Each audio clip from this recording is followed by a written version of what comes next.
We're listening to part 9 of our 20-part series, Marvelous Mints, The Wise Woman Way, with Susan Weed at Time Monk Radio. Hello, Susan. Welcome back to Time Monk Radio. Thank you so much for having me here, Gemini. It feels like a home away from home. I always feel so delightful. Let's see. What did we talk about last week? Lavender.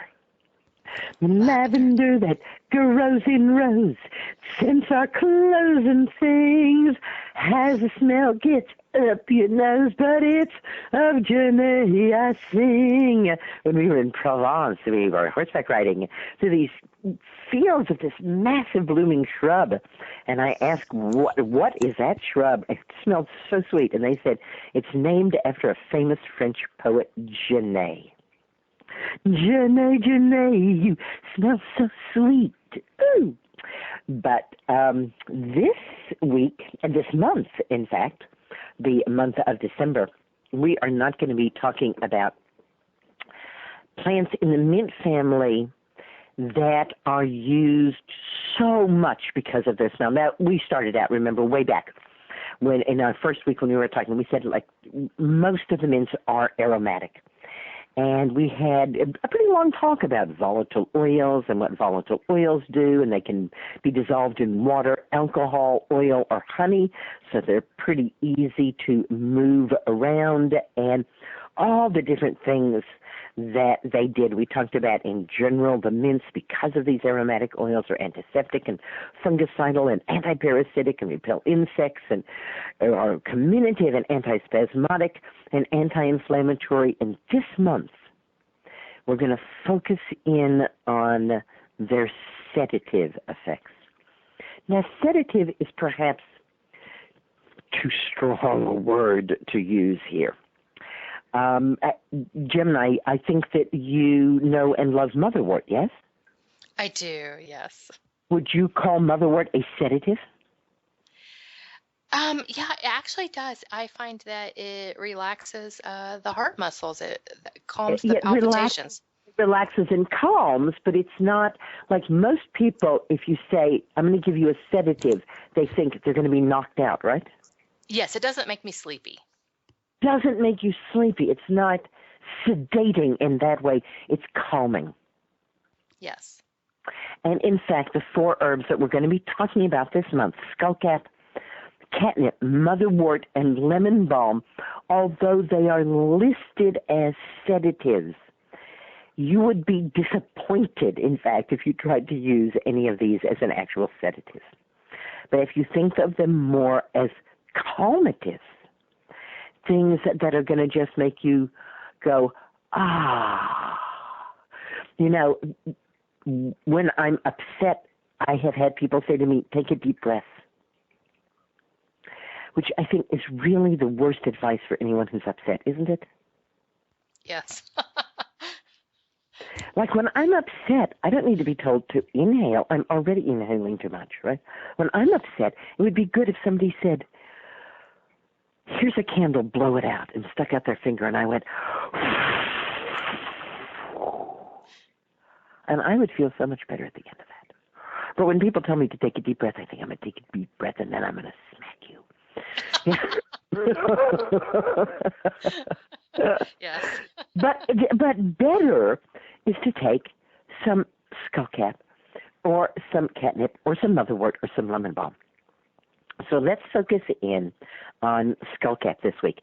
Now, of these 4 herbs, the one that is most likely to really be able to put you out is skullcap. In fact, I was teaching at a college, and I was doing a 1-day class on my herbal medicine chest. And skullcap is in my herbal medicine chest, and you'll see why as we begin to talk about it. And I had a bottle of skullcap tincture there with me. And I was talking and gesturing, as I am wont to do, with my hands. And the bottle of skullcap had passed around the room. Everybody had taken a drop on their finger so they could smell it and taste it.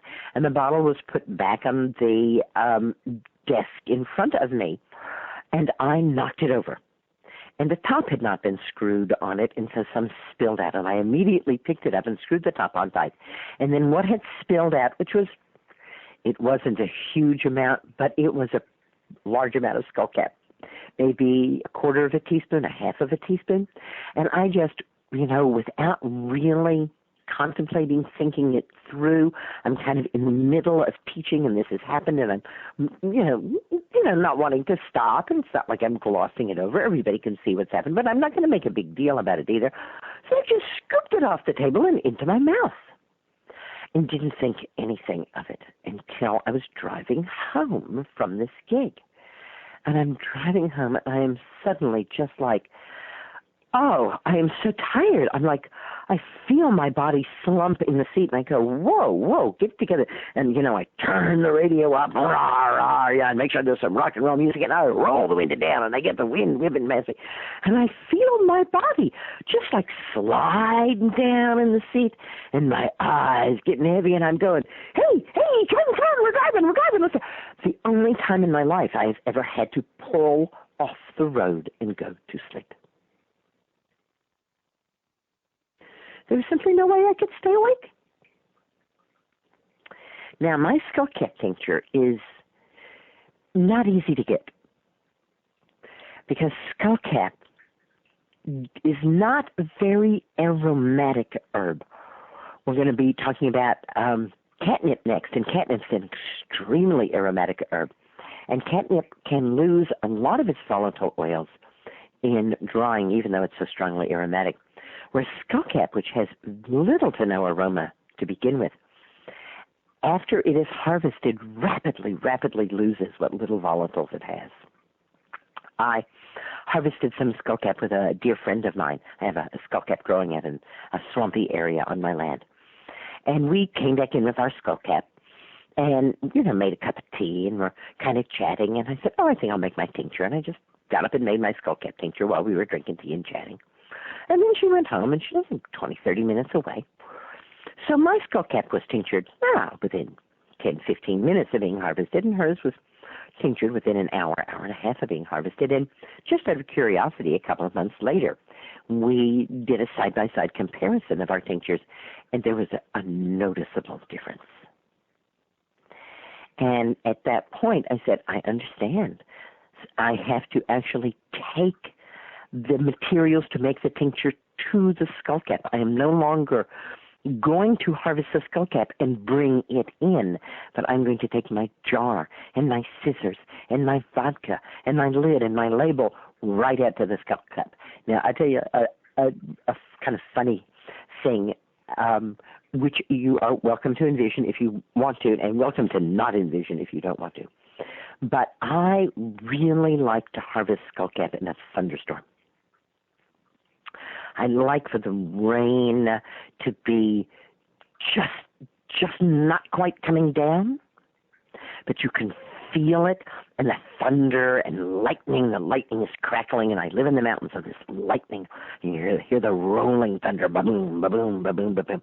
And I take off all my clothes, and I go out to the Skullcap swamp with my jar and my label and my marker and my scissors and my vodka, and I harvest the Skullcap, and I cut it up, and I put it in my jar, and I pour vodka over it, and I put the lid on and put it in my bag and get back to the house, and if I've timed this right, crack, boom, cha, and the rain comes pouring down. And if I haven't, well, it's okay, because I've made my tincture and I don't have any clothes on anyhow. So sometimes we all get wet on the way back from it. But I find that the fresher the Skullcap, the more powerful the tincture is. And I have had people say to me, I took a dropper full of Skullcap, and it didn't even make me yawn. I took 2 dropperfuls of Skullcap and laid in bed waiting to feel at all sleepy, and I didn't feel at all sleepy. And those are the kinds of results that I've heard from people who use Skullcap tincture made from dried Skullcap. About maybe as much as 99% of the Skullcap tincture that's for sale out there is made from dried Skullcap. When we're trying to make herbs more into drugs, we tend to dry them before we tincture them because we can have a more precise control over the plant. I remember talking to a wonderful tincture manufacturer, Herbal Ed, and I was trying to convince him to tincture herbs fresh, and he said, but. He says, I use, very high-proof alcohol. He said, and I want a 50-50 ratio. I want it to be 50% alcohol and 50% water. He said, but the water comes from what's in the plant. Like the high-proof alcohol pulls the water out of the plant, and it does if you use it. The plant looks fried after it's been tinctured in high-proof alcohol. So he says, I have to know exactly how much water is in the plant. And he says, when I dry it, I know how much water is in the plant, 0. He says, and so then if I want a 50-50 tincture, I add, half water, or if I want a 40-60 tincture, he says, I can, really have control. And I said, well, why don't you just dry sample? Right? And you could do that. And some of his tinctures are now from fresh plants, and I do believe that Herb Farm, which is his company, does have a fresh skullcap tincture. But check it out. Look on the back of the label. It's really kind of a make-your-own with skullcap, or find the very few people who are making it from the fresh skullcap. Just one more anecdote before we get into some of the other amazing things about skullcap, and that is that the husband of one of my dearest friends was a very highly placed government official in Canada. He was the equivalent of what would have been a cabinet member. As a matter of fact, he was so very highly placed that they were considering running him for prime minister. And the cabinet post that he had was well, I always thought of it as spy versus spy. I don't know if he did. But he was kind of, in charge of all of that kind of thing, that he was supposed to know what everybody was doing and keep anybody else from knowing what Canada was doing. And he actually set up in Canada something a lot like our FBI, and he got a lot of hate mail because of this. And, when you're in the public eye and you're doing things, that half the people are going to hate you at any one time. But that doesn't mean the bullets bounce off you. And he did indeed start to lose some sleep over this. And it was, it's just distressing. It's always going to be distressing when a lot of people are hating you, even if a whole lot of people are loving you at the same time. And so he decided that he really needed to start taking sleeping pills. And so he did. He would take his sleeping pill, a kind of mild sleeping pill, and he'd go to sleep.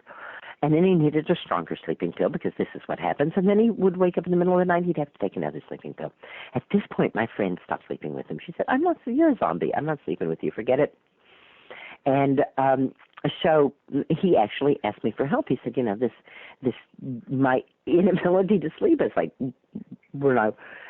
not helping my relationship with a woman that we both love so much. Can you possibly help me? And I talked to him about Skullcap and nighttime hygiene, as we call it, which is to leave off the coffee, the dark tea, the alcohol, for a good 6 hours before you're going to go to sleep. I know it seems like a lot of time.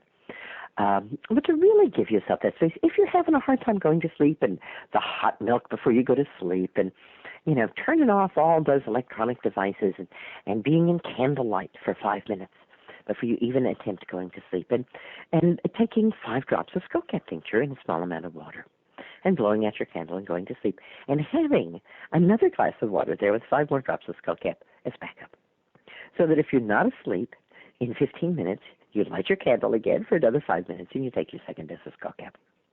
Well, he found this wonderfully effective. And he was able to actually just segue from the sleeping pill right into the skullcap. And at first, he would keep waking up in the middle of the night because that had become his pattern.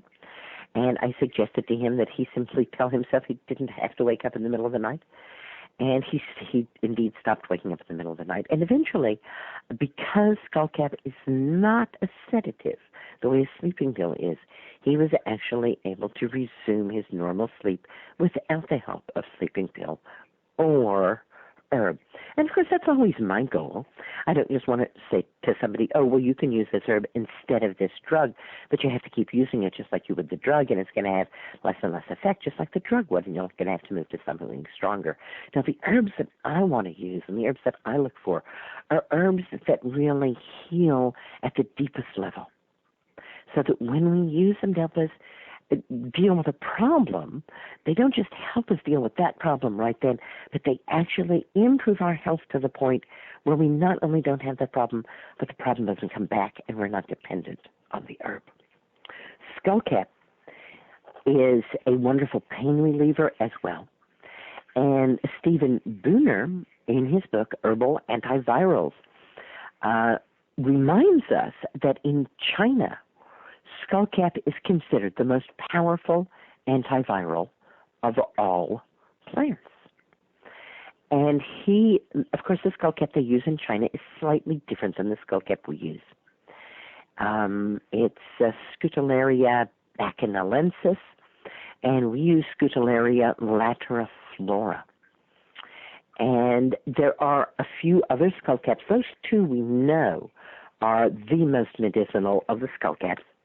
And Stephen Booner did a search for constituents, and he said the constituents in these two plants are very, very close to being the same. And he believes that American herbalists have been missing out on something we could have been using as an antiviral. So that was pretty exciting to me. Historically, Skullcap has been used for its tonic, calming, and antispasmodic effects, especially for women especially, who are dealing with hysteria, which literally means moving womb. And we often, somewhat jokingly say that until the world is safe for women, all women need to be hysterical. It's also been prescribed for people dealing with convulsions, epilepsy, something that used to be called St. Vitus's dance, which is a neurological disease that's now known as Sydenham's chorea, rickets, neuralgia, headaches, and even unstoppable hiccups. Now, think about this. Just think about hiccups that keep on going on that you can't stop. We may giggle, but it's a horrible thing for the person involved. And Skullcap is one herb that actually has a reputation for stopping that. The eclectic physicians in America who worked in the early 1900s, about 100 years ago, really loved the Skullcap. And I will admit that it is an herb that I picked up from them, from my reading of what the eclectics were doing. And then, of course, to my great delight, to find that it grew here on my land and that I had a real heartfelt connection with this plant. Skullcap is a very kind of fascinating plant to me in that it is invisible. And by that, I mean that many of the mints are boldly flowered, right? We think about like lavender or bergamot with the blue flowers or the red flowers. It's like whoosh, right? Or they have a really strong scent. I think about, how I introduce people to pennyroyal is I walk them over it and I say, do you smell anything? Like, because pennyroyal is so small, you don't see it, you smell it. And Skullcap isn't brightly flowered and doesn't have a very strong scent. And not only that, it grows up, and then it's kind of weak, so it falls down. So when the Skullcap is big enough to harvest, it's not standing up anymore. It's kind of flopped over on the ground. So you have this not colorful, right? The flowers are tiny and light blue. You would never see them, right? You have this unscented, uncolorful, flopped on the ground kind of plant. And I've actually taken apprentices out to the Skullcap swamp, sat there with them, showed them Skullcap, talked about Skullcap, and then a week later said to them, go and find Skullcap, and they can't, even when they know exactly where it is. You can imagine how difficult this plant is to find if you say, I'm going to go find Skullcap. Well, I can tell you in general where to look. Skullcap likes, as I said, it grows in a swampy area. Well, swampy, I'm overstating it there. Dampish. How about this? Some place where mosquitoes like to party. That's where you're going to find the Skullcap. It has to be moist enough for the mosquitoes to really be in thick clouds there. And it can't be too open. Skullcap likes dappled light. so there need to be some trees. It will often grow kind of at the edge of a wet area, not a marsh, not a swamp, but a wet area, a place where there might be a seasonal spring or a seasonal stream running through, and where there'll be patches of very bright sunlight, like little, hand-sized patches of sunlight coming through the leaves. That's the kind of situation that skullcap likes. I've occasionally found it on old unused roads where the water has like eroded away part of the road and turned the road into a wet, like in a low area. I found skullcap growing in those places. But I would say that most of the time when people go out looking for skullcap, they don't find it. And interestingly enough, a fair amount of the time when people order skullcap seed and grow it, they can't get it to grow either. Skullcap is a really there's something very fairy-like about skullcap. She's here, she's not here. Ooh, it's like skullcap dances between the worlds. And there is that in the way that she calms us down, is that she doesn't so much like drag you down the way a sedative would, but she kind of just loosens you up and you drift off in a way. So the eclectic thought of skullcap for people with nervous excitability, insomnia, restlessness, irritability, teething, physical or mental overwork, and schizophrenia. Now, we generally don't think about herbs to be used to help people with severe mental illness, well, maybe depression, okay? But it's, we kind of think, we really need the drugs. And yet, think about that. Those drugs are very, very recent, really recent, like less than 50 years. And so throughout the history of the world, there have always been people with bipolar disorder and people with schizophrenia. And it's usually about 2% of the population. It's not an insignificant thing. And it fell to the herbalists to do their best to help these people. So I find it fascinating that they believe that skullcap could be useful. Before I lived on a piece of land where there was skullcap, well, I only had dried skullcap to work with. I did not find it very effective for these kinds of things, but I was approached by an MD, and my answer to his question was skullcap, and it worked out really magnificently well for him and his patient. His patient was a 16-year-old boy who had decided that life was not worth living, and he jumped off one of the bridges over the Hudson River, and he missed the river, and he landed on his head on the ground. And he didn't die. But his brain was badly damaged by this. And he said to me, is there anything that you can think of that would help this boy? I said, skullcap. Now, we've just been saying skullcap, skullcap, skullcap, but we haven't stopped to say skull cap. We're talking about the skull here. We're talking about the cap. And it's said that the seed pods of the skullcap look like skulls. Now, I've looked at a lot of seed pods of skullcap, and they don't look to me anything like skulls. Until I went to hear, I didn't even really go out to hear the music. I went to a ritual done by some Tibetan Buddhists, and they had what they call skull drums. And I wondered, do they actually make drums out of skulls? I'm not really sure whether they do or not, but the shapes of the skull drums were exactly the same as the shape of the seed pod of the skullcap. And it's kind of a convex surface on the surfaces of what would be an elongated cube, not kind of round like a skull, all right, not humped up, but humped in a way. And so there it is, skullcap, of course, also for headaches. Anything going on in the head, skullcap is the herb to think of. In fact, I have worked with some women who have migraines. I often say suffer from migraines because it really does make women suffer, who have found that if they take 2 or 3 drops of skullcap tincture, in other words, not enough to make you sleepy, 2 or 3 drops of Skullcap tincture, and a dropper full of hypericum tincture at the very first thought that they might be having a migraine. And I mean, not when your head is starting to hurt, not when you're getting those little flashes of the things that happened beforehand, but when you say, this is the kind of day that I might have a migraine on, then, right then, you take 2 or 3 drops of Skullcap and a dropper full of hypericum.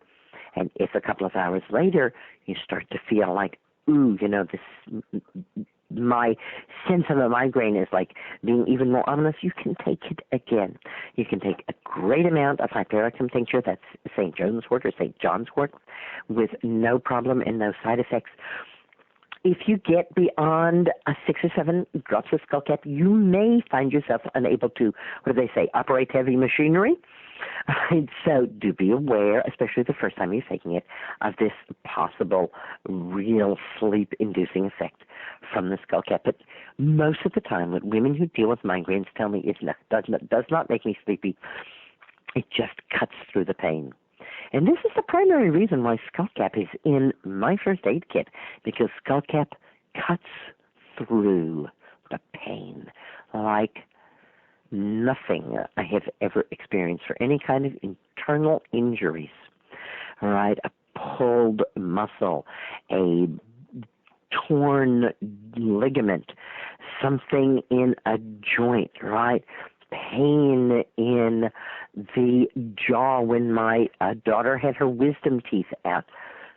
She looked at the pain-relieving medication that had been prescribed, and she looked at the Skullcap tincture, and she pointed at the bottle of pill, the prescription for the bottle of pills, not the bottle itself, but the prescription. She said, if I take that, will I be out of pain? I said, yes.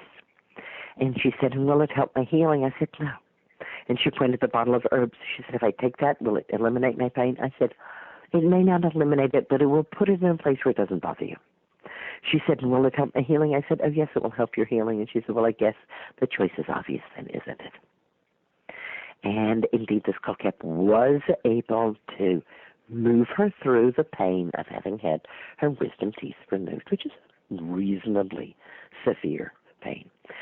Skullcap is also used by people who are experiencing extreme tension, anxiety, anorexia, fibromyalgia, Tourette's syndrome, delirium tremens from the withdrawal from alcohol or from such excessive use of alcohol that you are there, and for treating withdrawal from both tranquilizers and barbiturates.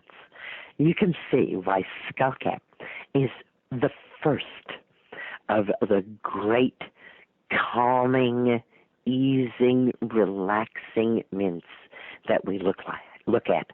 Skullcap is truly an herb for our times. Scutellaria lateriflora contains an amazingly diverse group of flavonoids, and a lot of them. And in fact, all of the actions of Skullcap that we've been talking about are thought to be due to these flavonoids. One in particular, scutellarin, has been shown to be antispasmodic and to be mildly sedative. In a rare clinical study, and not that the results were rare, but that it's rare that whole herbs are studied clinically is what we're getting at here. It was found that Skullcap improves blood flow in patients with blood clots, cerebral thrombosis, and stroke-induced paralysis. What can I say? I think Skullcap belongs in everybody's herbal medicine chest. And if you live in the northeast part of North America, you can find it growing wild. But if you don't find it growing wild, then I usually suggest you look for it in August. You will find Lycopus, Lycopus. Lycopus is called by the field guides wolf mint, but there are several wolf mints. Interestingly enough, Lycopus grows in the very same situations where Skullcap does. But every place where you'd look for Skullcap, you'll find Lycopus, and maybe only 1 out of 10 will you actually find Skullcap. So I've been experimenting with it, and I find that Lycopus, in fact, could be used as a replacement for Skullcap. So if you go out looking for it, and instead you find a smaller mint, again, not very strongly scented, with a little more obvious white flowers, you might want to make a tincture of that and try it out and see what happens. There's so much more I could say about Skullcap. But let's end with one author who warns that large doses may cause giddiness, confusion, and even stupor. Want to know more about any of these herbs? Come and visit me at SusanWeed.com. And, of course, I talk about all of these wonderful plants in my books, and you can find those at the Wise Woman Bookshop.com. That's Wise Woman Bookshop.com. Well, Gemini, once again, it has been an absolute delight being with you. And next week, perhaps you'll have something to say about Skullcap. Thanks so much, Susan. This concludes part 9 of our 20-part series, Marvelous Mints, The Wise Woman Way, with Susan Weed at Time Monk Radio.